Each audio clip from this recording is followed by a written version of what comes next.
Hello ladies and gentlemen, a slightly different video this time. I don't know if you can see, but there's no Sarah on the back for this one.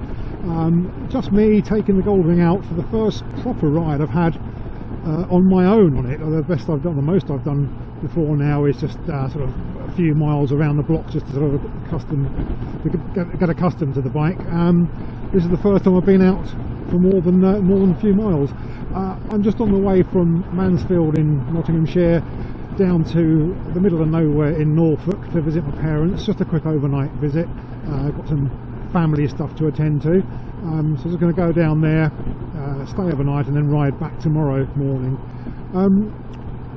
But while we're riding down here and you're with me, I thought I'd start to talk about why I ride a bike and how I came to ride a bike. I'm sure we all have our own stories about what brought us to biking and why we do it. So I thought I'd share with you what my story is. Whilst we're there cruising along the A17, all the way down to, well, most of the way down to Norfolk. This road, by the way, it's usually just full of trucks. There's lots of agriculture in this part of the world, and this seems to be loads of trucks laden with agricultural produce going back and forth, and other industrial stuff too. But it can be a bit of a nightmare, this road. If you're in the car, you get stuck behind a truck. But at least on a bike, we've got an opportunity to squirt past slow traffic if we can. Anyway, why do I ride a bike? What brought me to it?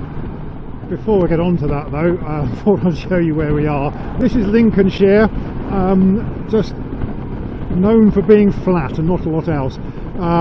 That direction, I don't know how many miles, but there is nothing between here and the North Sea, so you get a constant hoolie blowing in across Lincolnshire. Doing a lot of side winds on this road. It's quite nice. It's not unattractive, but it's just flat and featureless for quite a few miles. Well, I hope we're past the worst of the wind, heading towards Norfolk now. Oh, I hate riding in crosswinds, especially on a bike like this. It catches the wind so much. It's a real struggle at times.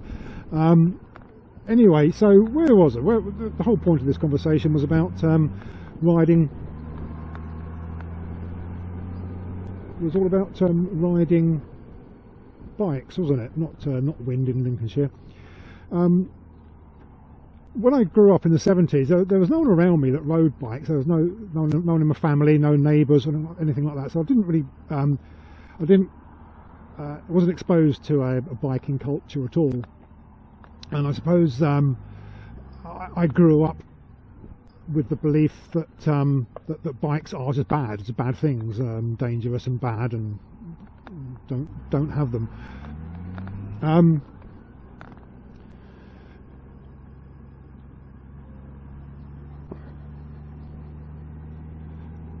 This is the Sutton Swing Bridge, by the way, recently repainted from ancient old piece of ironwork. Yeah, strange structure. So I never really paid attention to bikes when I was at school. A couple of friends, or not really friends, a couple of kids I was at school with had little 50cc mopeds, the Yamaha Fizzies and what have you. But I again was just not really exposed to two-wheel culture. Then when I reached adulthood, I upped and joined the army, went off to Germany, and a couple of people there in my squadron had motorbikes.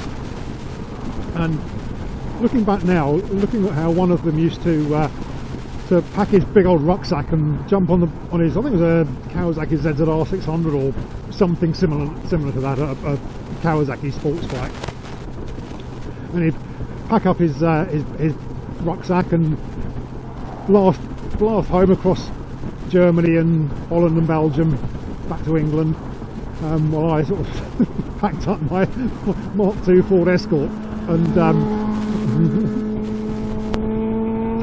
drove home. And I think I had a slight sense of envy that he was doing something a little more exciting than I was doing. But again, didn't really do anything about it. Just spent a few years in the army, came out, moved back to England, and fell in with the wrong crowd because a couple of them were bikers. There's a whole bunch of new friends, and that was my first real exposure to motorbikes and knowing people who rode them. And these two chaps were really nice guys, really nice people, good friends, and I went pillion a few times and enjoyed it, and wow, this is good fun. And I don't know how it came about, but it was suggested that, well, or I suggested, or they suggested, or we reached a decision together. Why don't you get your own bike, learn to ride? And one of them happened to be an instructor, I think he was an instructor for the British Motorcycle Federation. And he said, no, we can get your bike and get your license. And I said, okay, yeah, let's do it.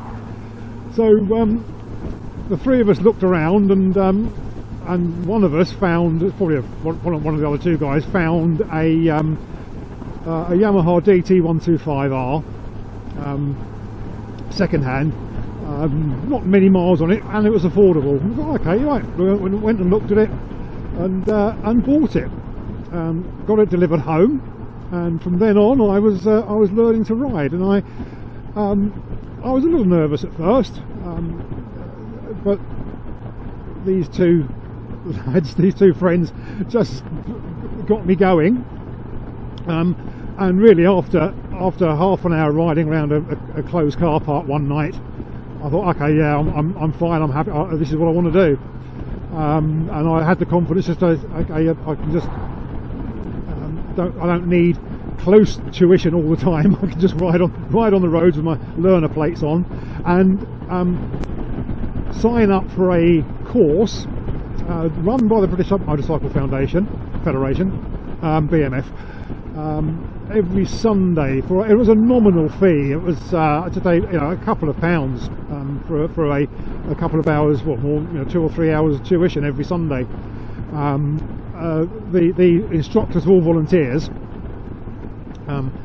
experienced chaps. In fact, the person who ran it was a lady called Brenda, I remember, and they taught a whole bunch of people, youngsters, how to ride bikes, and there was lots of sort of like in and out of cones and slaloms and slow speed control and all that malarkey, and out on the road in convoys. And quite frankly, I think I took to it like a duck to water. And there were two parts to the driving test back then.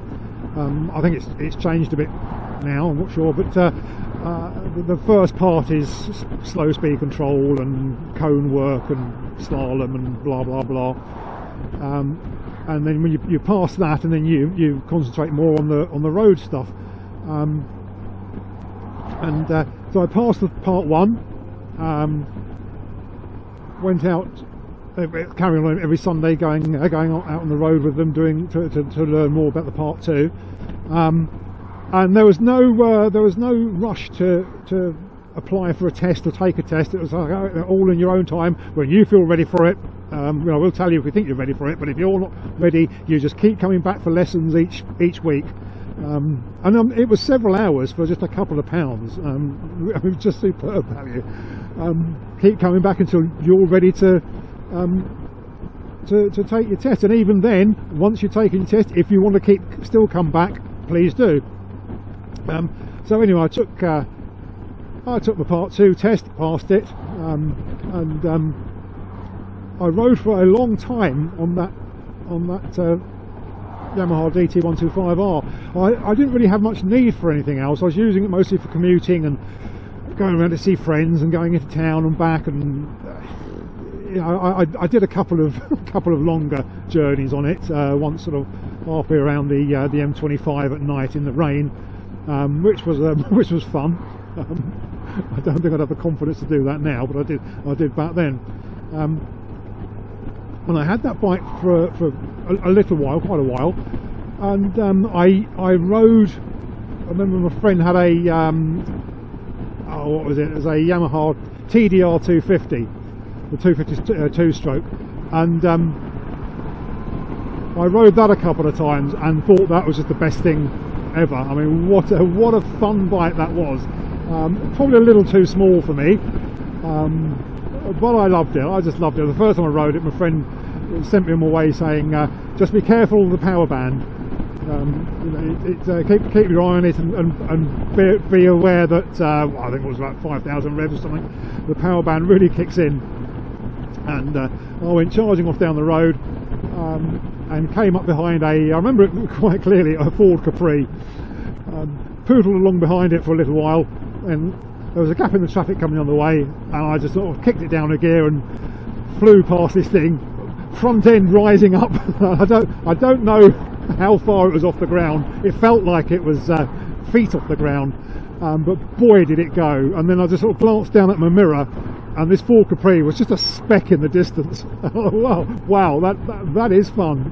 So I had that experience, and I'd been sort of thinking about, oh, I'll get a 600, I'll get a maybe like something like a CBR 600. And then I rode that 250, and I remember saying to my friend the first time, well, who needs a 600 when you can have a two-stroke 250 and have fun like that?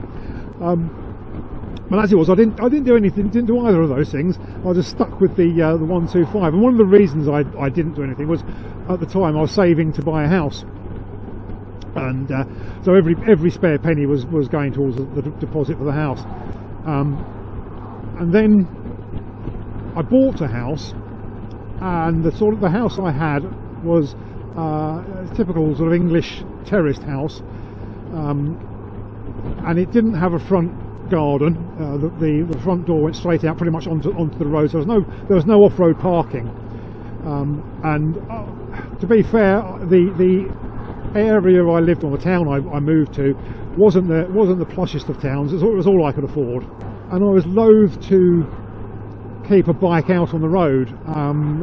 This friend with the TDR 250, he'd had that stolen only recently, and a friend's girlfriend, I think she had a TDR 250, and that had been stolen as well. And I just was so reluctant to keep a bike out on the road, and it was the fear of having a bike stolen that made me stop riding, and the cost. And then years later, I made the decision to get back on two wheels, and I just thought, why should I let the thought of theft, why should I let thieves change affect my way of living? I want a bike, I should have a bike. And the way I came to that decision to get a bike was the weirdest thing. I hadn't been thinking about bikes at all, but I had a dream one night, and I woke up and it was really vivid, this dream. I was riding a motorbike. It was in a situation that was kind of unfeasible. I was riding this bike around and round and round an underground car park, of all places. But I woke up with the experience of riding a bike again, and I obviously really enjoyed it in this dream, and all the sensations of biking were there. And I woke up and I just thought, I really liked that. I really enjoyed that dream, and I think I need a bike again. So I determined, well, might as well just get yourself a bike and go for it. So I started my research and looked at my bank account, because by then I'd had the house a few years and I had a few more spare pounds in my pocket than I had previously, and reason I could afford to go biking again. I did my research, looked around, and in the end I plumped on the Kawasaki Versys 650, and this was back in 2007. It was a new model, and I kind of just I didn't bother test riding lots of things, and I just thought, you know what, I'm not experienced. I'm out of practice, everything's gonna feel a bit weird. I don't know that I'm gonna jumping from one bike to another on test rides is actually going to teach me anything. And I plumped for the Kawasaki Versys. Got it brand new, in for a penny, in for a pound, and started riding that and started loving it again. So I'm not. I don't have this long history of bikes. I'm not steeped in bike culture. It's not my number one hobby. It's not something I sort of spend all my time thinking about or reading about or actually doing. You know, but I just do like riding, and that Versys kind of really made me think, yeah, I should have done this years ago. Stuff the threat of theft. That's what insurance is for. And if it gets stolen, it gets stolen. But let's have some fun.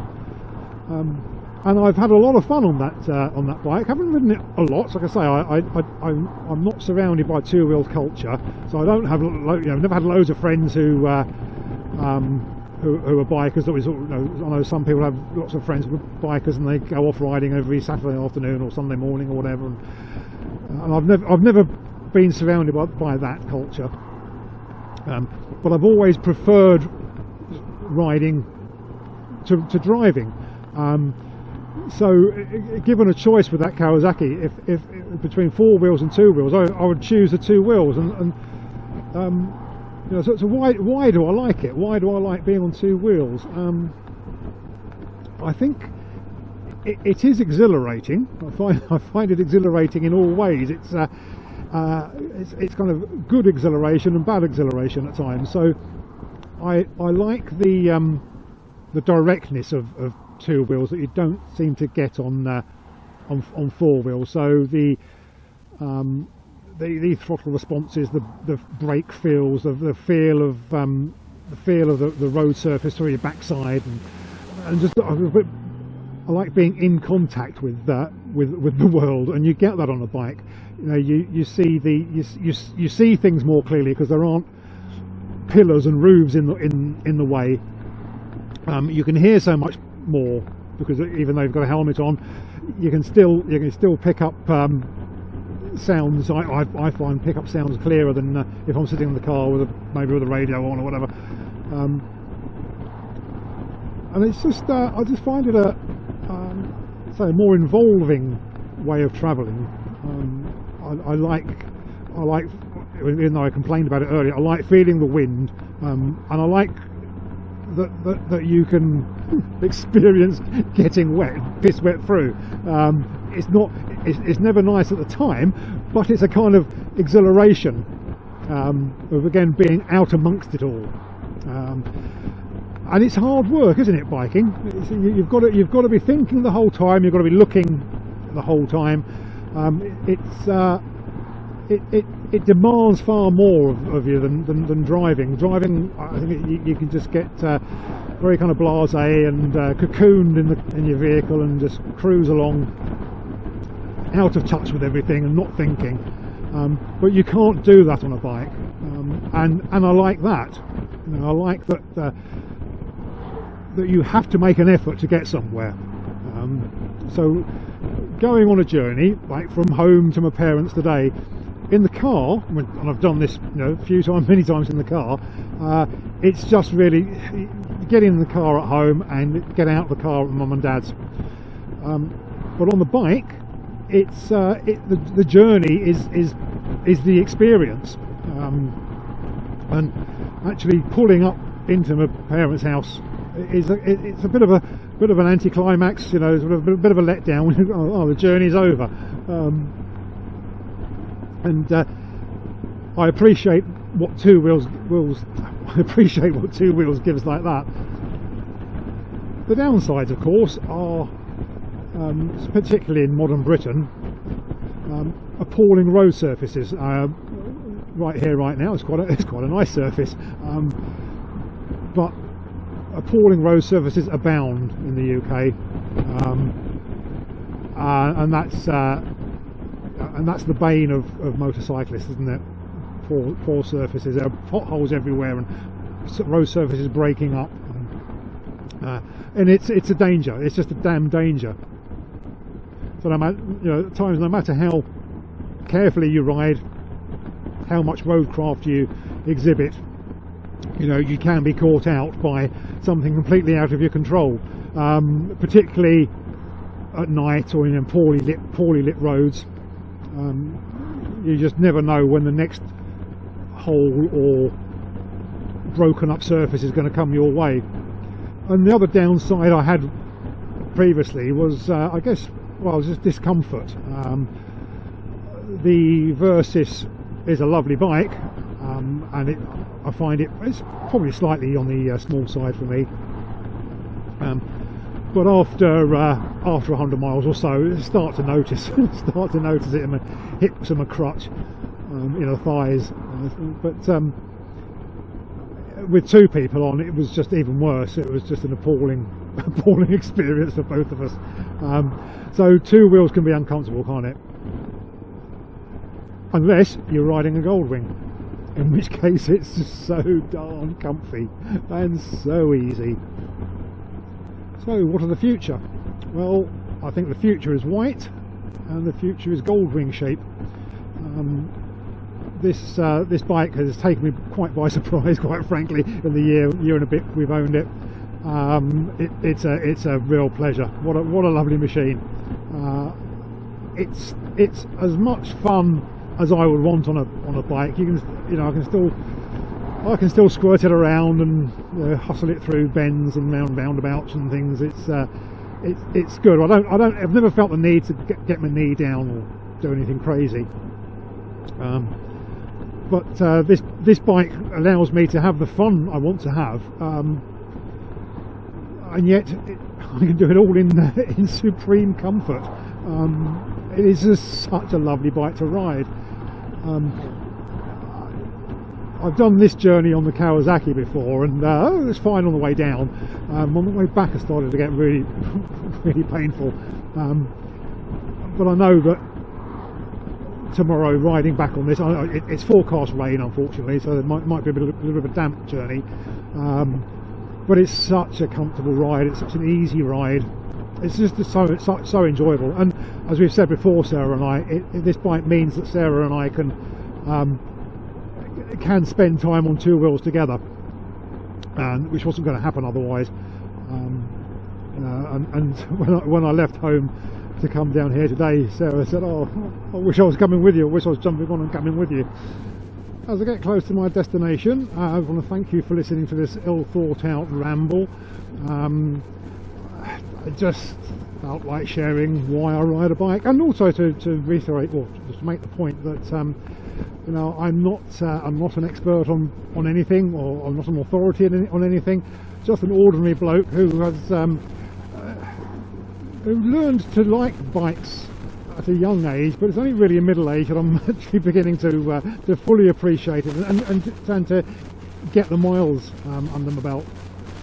So thank you for tolerating this waffle. I want to finish though by talking about riding this bike solo. As I said at the beginning, I've just ridden with two up for all but 10 miles probably on this bike, and I've always been amazed by how effortless this bike is at carrying two people and luggage. Nothing's a drama for it, and I've never been aware that I've got a pillion on and luggage. It's never just it rides so predictably, so easily.